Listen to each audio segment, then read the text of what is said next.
10वीं क्लास में अगर 95% से अधिक अंक बच्चा हासिल करना चाह रहा है तो उनके लिए मैं लास्ट आपका जो 1 महीने का समय रह गया है उसमें आप क्या रूटीन बनाएंगे, किस प्रकार टाइम टेबल बनाएंगे, कैसे उसको फॉलो करेंगे, वो मैं आपको बताना चाह रहा हूँ। आप इसको कॉपी पेन लेके नोट कर सकते हैं और इसके अनुसार अगर आप मेहनत करेंगे तो निश्चित रूप से आपके अच्छे नंबर जो हैं प्राप्त होंगे।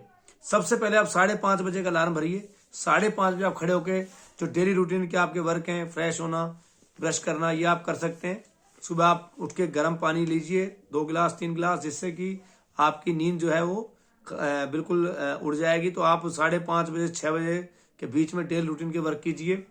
उसके बाद 6 बजे से लेके 7:30 तक का टाइम जो है वो मैथ का रखिए, क्योंकि मैथ एक कठिन विषय है और शुरू में इसको लेंगे, सुबह फ्रेश माइंड होंगे तो आप 6 से लेके 7:30 तक के टाइम में आप मैथ आराम से पढ़ सकते हैं, बहुत बढ़िया तरीके से पढ़ सकते हैं।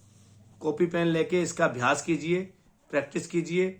एक टाइम टेबल जो आपने बनाया है 6 बजे से 7:30 बजे का, इसके बीच में मैथ पढ़ेंगे तो मैथ में भी आप पर डे अपनी प्रश्नावलियों को सेट कीजिए कि कौन सी प्रश्नावली, कौन सी एक्सरसाइज कब करनी है, किस हिसाब से करनी है।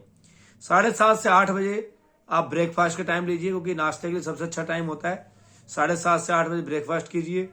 8 बजे से लेकर 9:30 बजे तक का टाइम फिर आप साइंस के रखिए। आप साइंस लीजिए, विज्ञान लीजिए, जिसमें आप अच्छी तरह से अध्ययन कीजिए। साइंस में भी आप चैप्टर वाइज डेली का एक टाइम टेबल बनाइए कि मेरे को ये चैप्टर, 2 चैप्टर, 1 चैप्टर जो है आज करने हैं, जो आपके हिसाब से आप कर सकते हैं। इसके बाद आप जब 9:30 बजे के बाद आपको 9:30 से लेके 11 बजे तक आप इंग्लिश पकड़िए।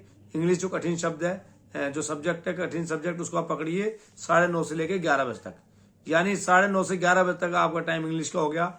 अब 11 बजे आपका लंच टाइम हो जाएगा, क्योंकि सबसे अच्छा टाइम है 11 बजे आप लंच ले सकते हैं। 11 से लेके आप 11:45 तक आप लंच ले सकते हैं आराम से। लंच में आप लाइट लंच लीजिए, हल्का लंच लीजिए, ज्यादा गरिष्ठ भोजन नहीं लें, इससे नींद नहीं आएगी। तो हल्का फुल्का भोजन आप लें, ज्यादा भोजन न लें, कम भोजन लें। तो ये आपका लंच टाइम होगा 11 बजे से लेकर 11:45 तक का। इसके बाद आप 11:45 से लेकर 12:45 तक आप रेस्ट का टाइम लीजिए, आप आराम कीजिए।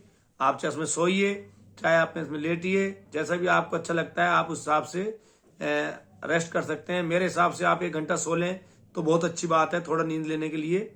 इसके बाद आप 12:45 पे जब जागेंगे तो 12:45 से लेकर 2 बजे तक का टाइम आपका हिंदी का रहना चाहिए, जिससे कि हिंदी एक सब्जेक्ट है जो बीच में आप दिन में ले सकते हैं, थोड़ा सरल सब्जेक्ट है। हिंदी हो जाएगा 2 बजे तक। 2 से लेके 3:30 तक, 2 से लेके 3:30 तक जो आप है 3:30 बजे तक एसएसटी का टाइम रखिए, सामाजिक ज्ञान का। सामाजिक ज्ञान भी कठिन विषय है थोड़ा, तो उसके लिए क्या कर सकते हैं आप, एक अपने लेसन जो है छांट लीजिए, उन पाठों को, मानचित्रों को, जैसे भी आप बनाना चाहें उनको आप अपने टाइम टेबल के अनुसार सेट कीजिए कि आप 1 महीने में इसको अच्छी तरह से 2 बार इसको रिवाइज कर लें कम से कम।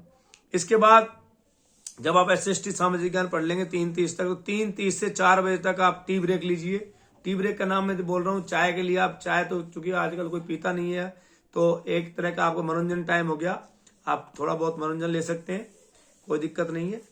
इसी के बाद जब 4 बजेंगे तो 4 बजे आप चाहें तो अपना जो मनोरंजन टाइम है उसको बढ़ा लें, और 4 से लेकर 5:30 बजे तक आप आराम से खेल सकते हैं अपने दोस्तों के साथ, जो भी आप एंजॉय करना चाहें, खेलना चाहें। आउटडोर एक्टिविटी कर सकते हैं, बाहर जाके खेल सकते हैं, पार्क में, आपके पार्क अगर है और जैसा भी आपके आसपास व्यवस्था है आप खेल सकते हैं। 5:30 बजे से लेकर 7 बजे तक का टाइम आप इस संस्कृत को दीजिए। संस्कृत जो आपका सब्जेक्ट है उसको आप टाइम दे सकते हैं। अगर संस्कृत सब्जेक्ट नहीं है, मान लो सीबीएसई की बात करें, तो आप इसमें कोई और सब्जेक्ट अपनी इच्छा अनुसार पढ़ सकते हैं, कोई दिक्कत नहीं है। बाकी संस्कृत वाले 5:30 से 7 बजे संस्कृत पढ़ेंगे। अगर भाई सीबीएसई वाले तो आईटी पढ़ सकते हैं। इसके बाद 7 PM से 8 PM का टाइम आपका डिनर का टाइम रहना चाहिए, यानी 1 घंटे करीब आप डिनर कर सकते हैं। आराम से डिनर करें। डिनर के बाद थोड़ा सा रेस्ट कर सकते हैं, लेट सकते हैं, सोना नहीं है, लेट सकते हैं। 8 बजे से लेकर 9 बजे तक, अब 8 से लेकर 9 बजे तक टाइम है वो दोबारा मैथ का टाइम है। रात्रि काल में फिर आप मैथ लीजिए, क्योंकि मैथ थोड़ा कठिन सब्जेक्ट है, उसको ज्यादा टाइम देना जरूरी है, तो आप मैथ को लीजिए। और 9 से लेकर 10 बजे तक आप साइंस ले लीजिए 1 घंटा फिर से, और उसके बाद 10 से लेकर 10:30 बजे तक आप इंग्लिश ले लीजिए। यानी 8 से 9 मैथ, 9 से 10 साइंस, और बाकी बचा टाइम जो है वो 10:30 बजे तक आपका इंग्लिश का हो जाएगा। 10:30 बजे फिर आप अपने सोने जा सकते हैं, और सुबह 5:30 बजे तक सो सकते हैं। 10:30 से 5:30 बजे तक जो 7 घंटे का टाइम लगभग है, तो उसको आप आराम से सो सकते हैं, जिससे कि आपको आराम मिल जाए और आपकी बॉडी भी दोबारा अगले दिन के लिए तैयार हो जाए। फिर 5:30 बजे खड़े होकर आप दोबारा उसी रूटीन को फॉलो कीजिए।